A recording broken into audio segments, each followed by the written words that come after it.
What's up, oddities? So I've been talking about Mamdani the last couple of days, and I've had a little bit more time to think about it. I try to look at things in the big picture and look at maybe what the end goals are, because most people just focus on whatever the party is talking about, the party leaders and the party pundits, and they mostly just focus on the opposition, and it's usually very shallow. You know, they go maybe one layer in the onion, and that's about it, just enough to keep you angry and keep the people divided. And I was thinking, one of my philosophies is basically, if you look at politics, we're only allowed two choices, and they have to really keep the people divided, and having only two choices is perfect for that. You give a person two choices, they're going to pick one and then go against the other, and half the job is done for the powers behind policy. But usually they have a popular leader in one faction and a popular leader or two in the other faction to keep that divide hot and going. Because if they don't have that, the party people might start looking inward at what their own party is doing and start realizing, wait a minute, they're doing some things I don't agree with, and I need to stop this. I need to stop supporting these people. They're destroying me, and they don't want that. The powers behind policy do not want you to look inward at your own party, and most people never will. But having Mamdani come in when the Democrats don't have a popular leader, and having him be two of the things that Republicans traditionally hate, Muslim and socialist. Come on, man. It's almost too good to be true. And now Fox is playing wall-to-wall Mamdani, and a lot of the conservative media is playing wall-to-wall Mamdani. Last night at the gym, I saw Fox had a headline. It said something like communist takeover, and then maybe 10 minutes later, communist or socialist revolution, rather.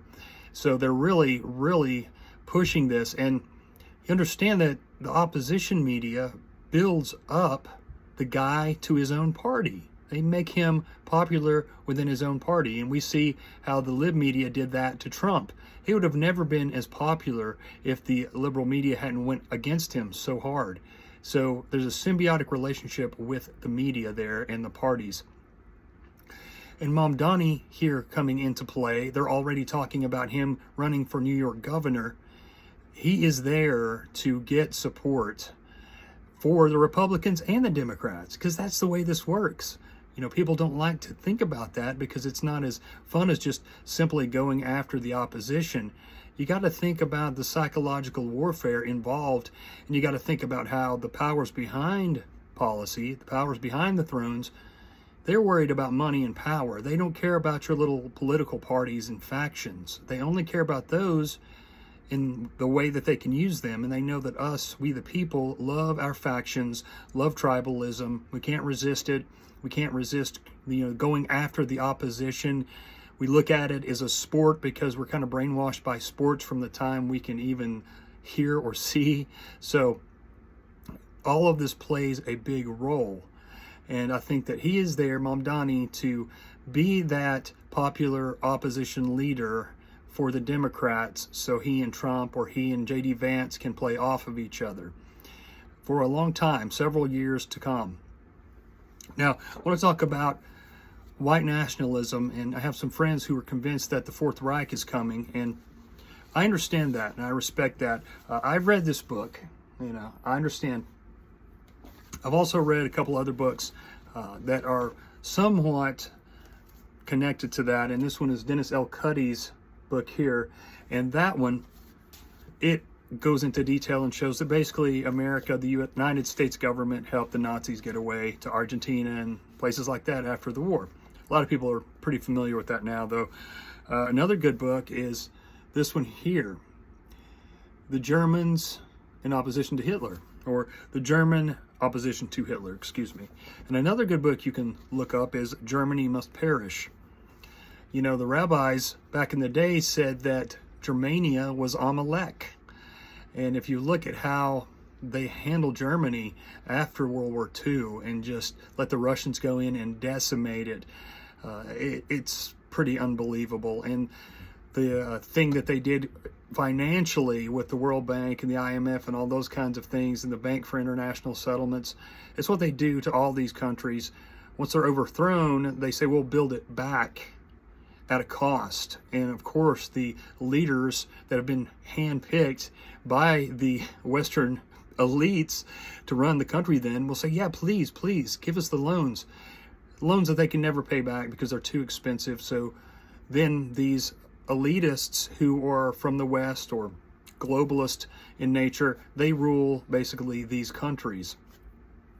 You look up the Economic Hitman book, and look up even going back before World War II to War is a Racket, and you see how the big money men were using the U.S. military to get things done in other countries, so they wouldn't have to have this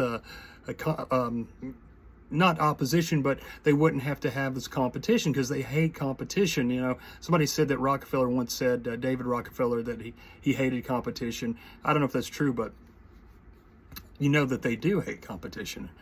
But I don't think that this Fourth Reich idea and this white nationalism is as big as people are making it out to be. I mean, they call everybody a Nazi nowadays if they have one negative thing to say about the Israel Firsters and their policies. So what I think it is, though, is they're going to play this up to shore up support for the Israel Firsters and our greatest allies' government, because fear is a motivator. Even those wedges who are on the sidelines that are not lion fists, if you know what I mean. I'm trying to talk here in code, so I won't get banned. But even the ones that haven't been lion fists, it's hard to get all this out. They, you know, through fear, they become lion fists, and so that's how that plays into the whole situation. So I think that's something to think about too. I mean, you know, it's funny because in conservative world, in Con Inc., it's okay to be a foreign agent, and it's okay to promote a foreign government without question, no matter what. But suddenly white nationalism is a problem. It's kind of funny when you think about it, because these people are sold out to another country, and that's what it means to be patriotic nowadays. That's the patriotic party. And of course, they're going against anybody who is pushing back or telling a different story or giving you the big picture.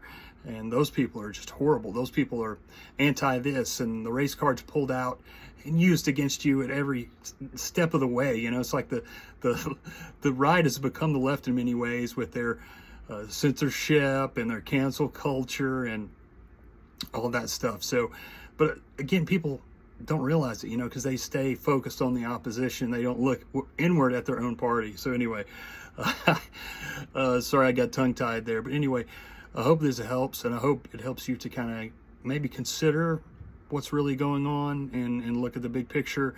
And maybe you have more ideas, a better perspective than I do. I'm just spitballing out there because I really think that psychological warfare is so important to the powers behind policy.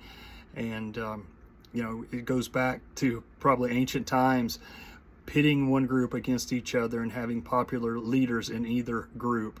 It's really, really important in this game of chess that we call global politics and national politics. Anyway, cheers and blessings, and remember, their order is not our order. See ya.